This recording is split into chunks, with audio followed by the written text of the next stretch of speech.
All right, Dana, welcome back to the show again. This is the third time, man. Anytime. I'm in. I appreciate Tell me it. when. I'm in. You've always been like spot on. Like I'm always just afraid to ask you because you're so busy, but you've always said yes immediately, and I appreciate that. Thank you so much. Always, brother. You're one of the all-time greats, man. Thank you, man. I'm gonna hit you up a lot more now. You're gonna be on every month. So obviously the big order of business is Tough 29. I wanted to get you on before the show and preview the show, and you actually did it. You actually did come on before the show, but it was only hours before the show. So unfortunately, it's actually going to air before this. Yeah, but like hours before. So it's going to air like, I think in a couple hours there in the U.S., and then we'll air this. Yeah, but the cool thing is it's on ESPN Plus, so even though it already aired, you can go in and watch it whenever you want to watch it. Yeah, so I mean, people are going to watch it later anyway, so we can still talk about it real fast. So if I can grab a couple more things from you before we get into Tough. A couple news breaks that just happened.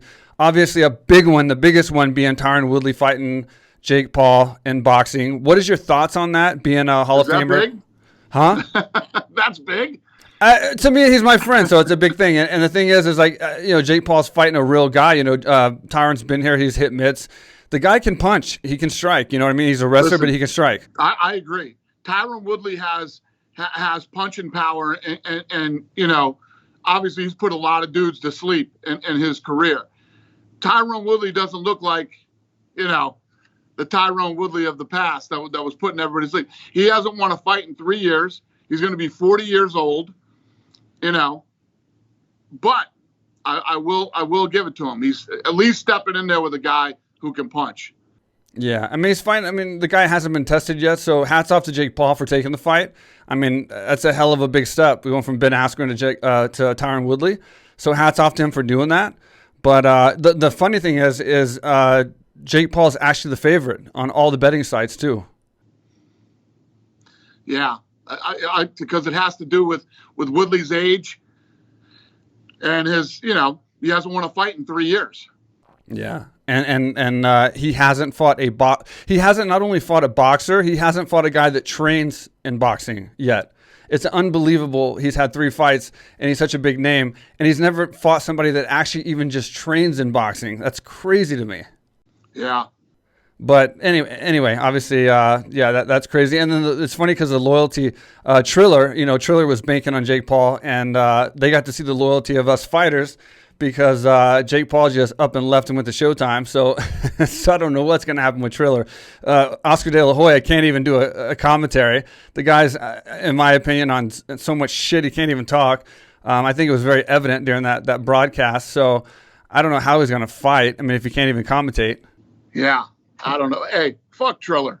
I don't give a shit what Triller does. And then Oscar De La Hoya said he's going to, because he's mad at you about GSP, he said he's going to beat you up. He wants to fight you, and he called you a this and that. Who did? Oscar De La Hoya. He said because you won't let him fight GSP, he'll fight you because you're a little. I'll go ahead and say he called you a little bitch, and then he said he'll fight a real man in GSP.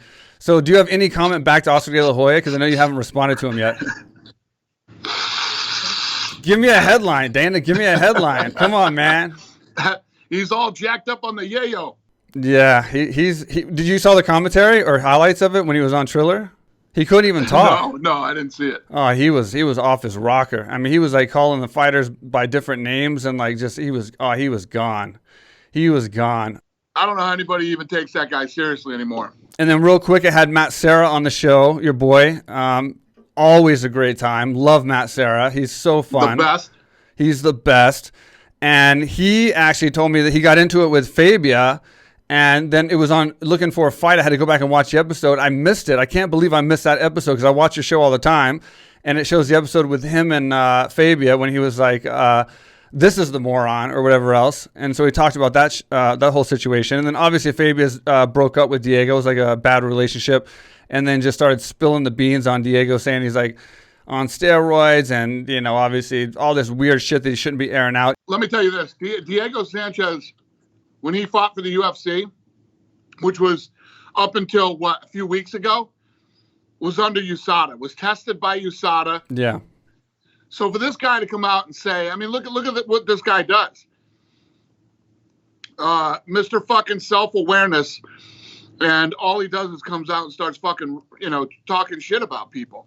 And now he's going to turn on Diego Sanchez and say bad stuff about Diego? Immediately. Listen, the only thing that Diego Sanchez is guilty of is being a really nice guy. And listen, Diego, you lived in a house with Diego for fucking 2 months. Diego's a little out there, okay? Yeah.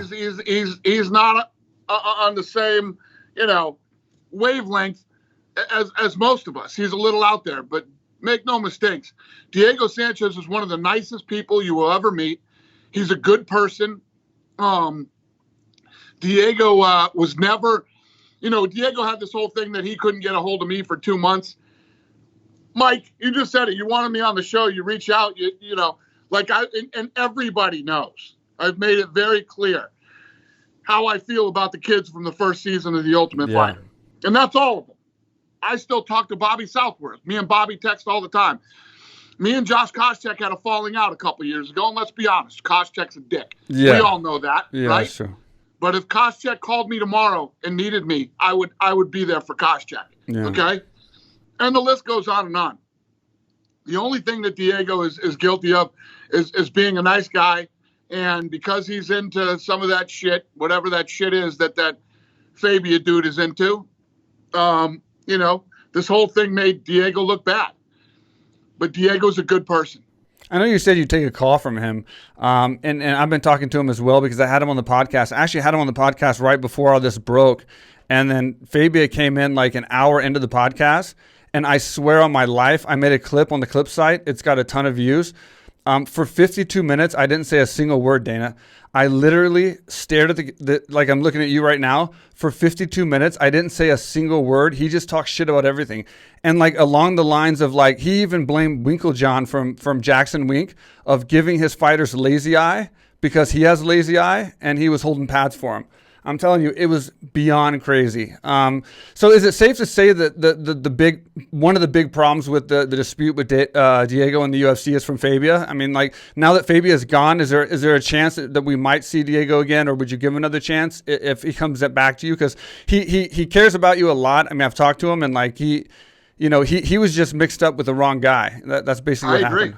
I agree. Listen, Diego and I have always had a great relationship, and Diego was never one of those needy kind of guys that you always had to talk to, and you always had to, when he needed something, he'd ask. When he didn't, he did his thing. Would always fight anybody, anywhere, anytime. Ended his career with us with a decent showing. It wasn't like, the kid lost 4 in a row, 5 in a row, I had to let him go. Diego Sanchez was still holding his own. I don't know. I don't know. I felt like when he asked me for his last fight that I shouldn't have, because it's time. Yeah. It was time for him to probably retire. But at the same time, he was still doing well. It's not like he was getting blown away by people. Right.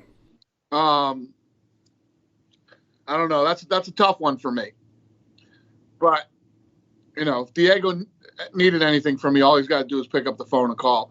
He also comes from a really good family. Diego Sanchez's parents are 2 of the nicest people you could ever hope to meet.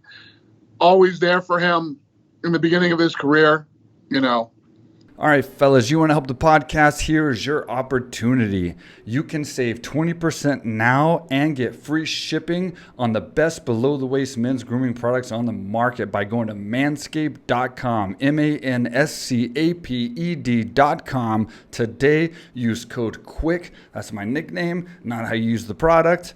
And you get 20% off, free shipping. It's a win-win for everyone. Manscaped offers precision-engineered tools for your family jewels, and now they're available in Europe, Canada, and Australia. And yes, I actually use these products. I'm getting more shipped right now. I got the Manscaped bag here, got the preserver, got the reviver, the crop mop, a whole bag of crop mops, and they even give you this. So you can actually use Manscaped to manscape your eyebrows and your toes. Huh? It's like the best. It is everything you need to appeal to your lady friend. So, don't thank me. Thank yourself for going to manscaped.com, entering code QUICK, and getting your order at 20% off discount and free shipping. And let me just ask you really, really fast, just because one of the allegations was that Diego threw a fight. I know that's a huge, huge deal, and that's a big allegation to put on a promotion, and it's very, very illegal. What can you do as a promotion to somebody who cast a shadow on an organization by saying that an illegal fight could have possibly happened, like a fake fight or something like that, after you, I know personally, have spent so much time trying to get away from that and proving that the UFC is not a spectacle, is not fake, is not pro wrestling. To have someone sit there and say, hey, I've been with Diego for 2 years or 3 years, whatever. I know he threw a fight and it was fake, blah, blah, blah, blah, blah. Can you do anything about that for him saying that and damaging that reputation? I don't think he does. That guy's such a fucking goofball that, I mean, I don't know how anybody, seriously, if you take anything that guy says serious, you know, you should be fucking beat with a stick, okay? Yeah. So, you know, it's almost like if the source was somebody that was even remotely credible, yeah, I would probably, when I tell you, Mike, I could give a flying fuck what that guy says. Yeah. That guy is an absolute fucking goofball. I mean, I think the kid is mentally ill. Yeah, he is. So, should I fire up the lawyers for a mentally ill fucking goofball? And you know what I mean? It's just a complete waste of time. So no. If you agreed to fight De La Hoya and the fight was going to happen, would you rather have Fabia in your corner or Jake Paul if you had to have one? Jake Paul. Yeah, all day. I had to ask. I'd even throw Espinoza in my corner. Yeah, so tough 29. What's it been, 3 years now? 2018 since 28? 3 years, right? Yep. So I guess what took it so long, and then how excited are you? Because I know you get asked a lot, like, why are you doing tough because of contender and because looking for a fight? It's a different animal. And like I was on tough one. So it's like, it's a different animal. When you have to live in a house with people, you have to fight, you have to go through like a tournament style bracket and then win the show. It's a different animal. So like, you know, why did it take 3 years to come back? And then how excited are you? And what are we going to see? It is the toughest competition in all of sports. There's nothing like it. And people who rip it don't really understand fighting and don't understand what it takes for people to really go through the Ultimate Fighter. I mean, even Nate Diaz said, you know, I used to make fun of this shit till I was on it. I'll never make fun of this again. This shit's crazy. Fucking real. Yeah. And the reason it was off for so long is because the company itself, we were going through, you know, a lot of changes at the time and basically getting our shit together. You know, after we left Fox, got the ESPN deal, you know, we had some other things we had to take care of. I wanted to try the Contender series. So we had the Contender and looking for a fight at that time, but I always knew Tough was going to come back. It was just a matter of when. And timing was perfect right now. And what's going to be different? Is there anything going to be different, or is it coming back? I mean, obviously the system, the format worked. So, I mean, you don't have to change much. But is there anything different we're going to see this season? What's different is the Apex. Now these guys are actually, I mean, I can't even compare you to the rest of the people to talk about the Ultimate Fighter, because you were literally season one where we were in that warehouse. And, you know, we as the show grew, we started to add on to the building. But you were there when the fucking place was tiny. Yeah. We just started. You know, we had a format for the show, but really it all just sort of started playing out when we showed up and started filming. Yeah. And that's why that first season will always be so special, man. It was, and you guys had no, like, people that came off the other seasons saw the popularity of the show and how big it was. You guys, I used to tell you guys every day when you were training, I don't even know if this thing's gonna fucking air. We didn't know. You know, we didn't know. I know. I was going for a UFC contract because that was the only thing I knew that I could actually get from the show. Nobody thought it was actually going to make it on TV. Exactly. We didn't know what the fuck was going to happen, you know? And all that stuff is just what makes that first season so fun. Yeah. And that first season was so long. It was forever. Yeah. It was 8 weeks. You guys were there longer than anybody else ever. What is it? 6 weeks? 4 weeks now? 6 weeks? No, it's what is it? 5? I think it was 4.5 weeks. It was 4.5 weeks. Oh my God, that's half the time. Exactly. Oh my God, that's crazy. Jesus. So I mean, the format will be the same. They're gonna just fight it off, and it's bantamweights and middleweights. The difference is the Apex. So I started to say we were in that old busted up warehouse and doing our thing. Then now, I mean, this place is designed for fighting and training, and we used to have to turn the air conditioning off so we could film, and it'd be fucking hot as hell in there. Yeah. We can actually leave the air conditioning off while we film now and shit like that. Yeah, it's cool because people compare it to the Contender, but it's kind of like the show is like it ends with the Contender. Once you fight at the Apex, that's kind of the Contender part of the show, which is all you get on Contender. But then you get the whole reality show mixed with it, where you get to learn about the people, and that's where you build stars. That's when you get to learn people and get to like associate with people and like find the same common interests as people and get attached to them, where you want to follow them and they become big stars. 100%. And you get to see who can handle pressure, who really, really wants to fight. When shit goes down and you fought a couple times and you got to cut weight again and all the pressure, how do you deal with the pressure? If you can make it through the Ultimate Fighter, you can make it through anything. Yeah. And I think now that I've built sort of a menu, there's something for everybody. We have Looking for a Fight, where you can go in and watch. You have the Contender series. You just want to watch fights, not reality. We got the Ultimate Fighter, where you get it all. You can watch everything together. We have fight nights. We have pay-per-views. We have such a wide variety of different shows for different people. Yeah. How's Volkanovski getting along with Ortega? Because apparently he doesn't really care for him so much because he's saying he's fake. And I mean, everybody's fake. You only get to see one side of somebody when they're on TV for a short period of time. Everybody has multiple sides. But how is that going? How is the relationship they had a couple of moments this season. Yeah. Yeah, they're not big fans of each other. Yeah. And what about the house? Is the house comparable to season 1? And is the house rules the same, or is it different as far as like the what you can't do and then what you obviously can do at certain times? Yeah, I'd say it's pretty much the same. I wouldn't say that there's as much, like you say, they're only there for 4.5 weeks. You guys were there for friggin' 2 months. Yeah. So, yeah. I mean, I don't know how you guys all didn't kill each other as it was. We almost did. But it's a great season. I'm really happy with this season. The thing that I always judge a season by are how are the fights. Right. The fights are awesome. So right. I'm happy. Nice. And is there a set amount of seasons to come? I mean, that you signed for, or is it just are you going to play it by ear each season? Yeah, I think we're doing one a year. But I mean, do you know how many you're going to do? Are we going to do 30, 31, 32, or you don't know right now? Just going to keep rolling, man. I don't ever see a time where this show doesn't make sense. I think this show can go on forever. Yeah. And it's up to you. I mean, it's not like it's going to get cut or anything. So, I mean, yeah.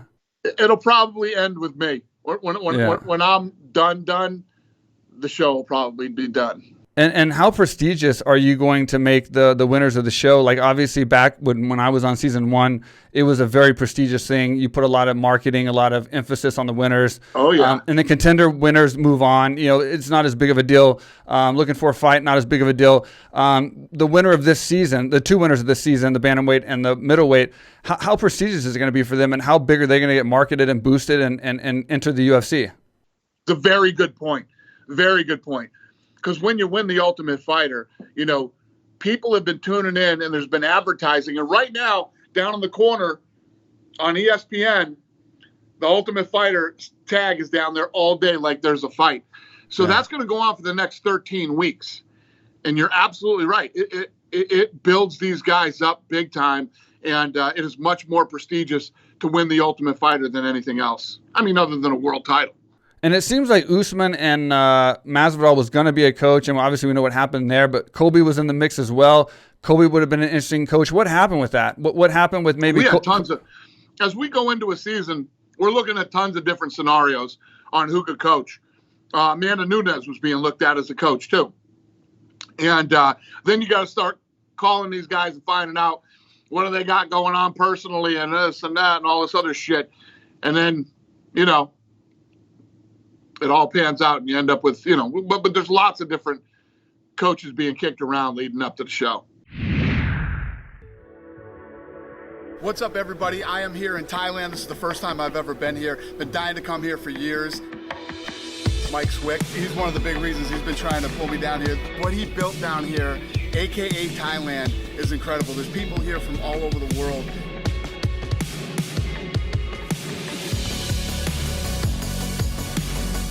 You can train mixed martial arts here, jiu-jitsu. They have weightlifting, they have cardio, and obviously they have Muay Thai, boxing, everything.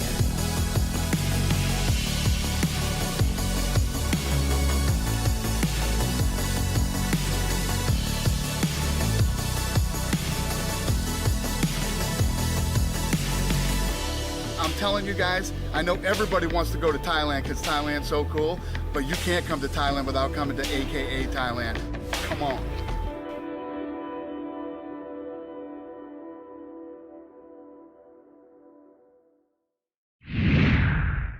And maybe I'm wrong because I don't know if there's something booked, but Zabit and Chimaev, are those guys fighting again or what? Like, what's happening with those guys? So, what do you mean, ever or each other? Well, I mean, just ever. Either one of those guys. We were ready to watch them fight like for a long time now. Like, everyone's excited about them, and they haven't fought again. So what's going on? Are they got fights coming up, or are they ready to fight? Chimaev is coming in next week to meet with us. Okay, cool. And then, so, all right. Well, man, we covered everything. So what do you think, man? Am I doing better or what? I thought you were always good. You know, the thing is like we're getting a ton of great feedback. The comments are unbelievable. The like ratio is unbelievable. The subscriptions are getting more and more and more. We're growing very fast. But we need eyes, Dana. We need you to say some crazy ass shit so that I can get some eyes on this show. You got to like just go crazy, man. Say some fucking just crazy shit. And then we can put that shit out there, and then fucking 1 million people is going to see the show. Then they're going to go back and look at the interviews and be like, God damn, I guarantee you I guarantee you, go back and look at my videos on YouTube. I guarantee you nobody's interviewing as many people as I am, putting out more content, and doing as good of a job as I am interviewing fighters, I assure you. And we just need eyes. So, but here's the one thing that you always have to remember, Mike. You get impatient sometimes. None of this shit happens overnight. You know how long Joe Rogan's been doing his fucking podcast? No, I get it. Yeah, I get it. Yeah. Forever. You don't just fucking jump on a podcast and then blow up overnight. You got to fucking grind. You got to keep grinding and grinding and grinding. And, you know, you got to get the right guy at the right time. You know, it's happened to me before. There's times that when did I just fucking, I didn't want to talk, the Triller guys. At the press conference, somebody asked me about Triller. And in my head, I said, I'm not talking about these fucking assholes anymore. I'm not going to do it. And then I said, and I fucking snapped. I'm like, are you fucking serious right now? Are you asking me this fucking question? And then the whole Triller thing happened. So it's all about timing and everything else. You'll end up getting somebody and that shit will happen. It's probably going to end up being me someday, but your odds are good. You're like my Joe Rogan, man. You're my avenue of publicity. So we talked about tough. I figured you'd say something crazy or something. But do you have any other news? Any other breaking news? Any other cool stuff we can look forward to, or do we cover everything? I think that's it. That's it. Nothing. No breaking news. No, not right now. We didn't. No. Unfortunately. Well, since you said you'll come back on anytime, I'm going to hit you up on that, and I'm going to get you back on as soon as possible when something does break. So why don't you let's do it again before the Conor fight? Yeah, absolutely, 100%. So because what happens too is when Conor fights, all the traffic starts going through the roof on everybody's stuff. Anything Conor related, right, starts going through the roof. So let's do it closer to the Conor fight, and who knows what'll be going on by then. And trust me, the stuff that I think that will, whatever, on this one is going to be the Woodley shit. Yeah. That I said Woodley's 40 and hasn't won a fight in 3 years. You know who's calling me first on that one? Fucking Woodley. What's your prediction on the fight, though? I mean, I know it's boxing rules, and I know Woodley's a wrestler, but he can punch. I mean, the guy can strike. I mean, Jake Paul hasn't fought a guy who can throw punches and move and have the ring experience Woodley has, and Woodley's been knocked out one time in his entire career at 4-ounce gloves. So I agree. It's different than Askren. Askren's been running from punches. Woodley's been engaging. So What's your prediction on that fight? You tell me when the last time you saw Woodley look like Woodley. But it doesn't matter. He's fighting Jake Paul. That's a big difference. He was fighting the best. Dana, you had him fighting Usman. You had him fighting Kobe. You had him fighting Gilbert. Name 3 other guys tougher than that in the welterweight division. Sure. You're right. So that's a big difference, right? So what's your prediction of the fight? Give me that. At least give me that. Jake Paul versus Woodley. Well, I'd have to go with Woodley by knockout. Yeah, I think so too. Listen, man, Woodley should knock him out. But again, the Tyron Woodley you talk about that was the champ isn't the same fucking guy he was, 4 years ago. Well, I'm hoping Tyron does. He's my boy, and he needs to stop this guy. This guy is annoying the shit out of me. So anyway, man, I appreciate you taking the time out for me. You always do. You always say yes immediately. Thank you so much. You've always helped me and guided me and put me in the right direction when I needed help. So I greatly appreciate you, and I greatly appreciate all the help you've given me. And thanks again for doing another podcast. Anytime, brother. I'll talk to you soon. All right. Take care, Dana. Later.